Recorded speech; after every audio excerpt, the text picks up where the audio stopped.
So, Tay, ayan. Mukhang madami ang dala mo na naman, ha? Mukhang dinala mo na lahat ng mga collection mo mula sa Hawaii. Pero napakadaling kausap ni Tatay Labs. Mga United States Mint Proof. Tapos mga souvenir to, eh. Uy. Uy, hindi siya, naka-gold, pero na... Uy. Ay, sorry po. Uy, mga gold. Uy, gusto ko to. Ito. Oh. 24 karat? Check ko. Check ko nga, love. Sige, ang daming dalang Wala na, wala. kayamanan, ni Tatay, Tay, I'm not sure if it's gold coins.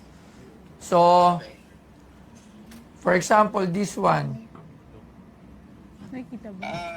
Medyo malabo. I-picture. Paano kaya? Yung ano yan eh, yung $1 na sa Kagawiya. Ha? $1, di ba? Oo. Hindi gold yan. Hindi gold. Hmm. $1.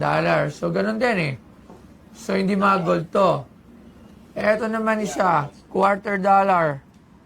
Anong year? Ano lang yan? State $quarter. Oh. Hindi yan gold. Hindi rin? Yan, clad nickel yan. Clad nickel. So, lahat ito, hindi to gold. Okay. Knowledge. Oo, hindi. Eto,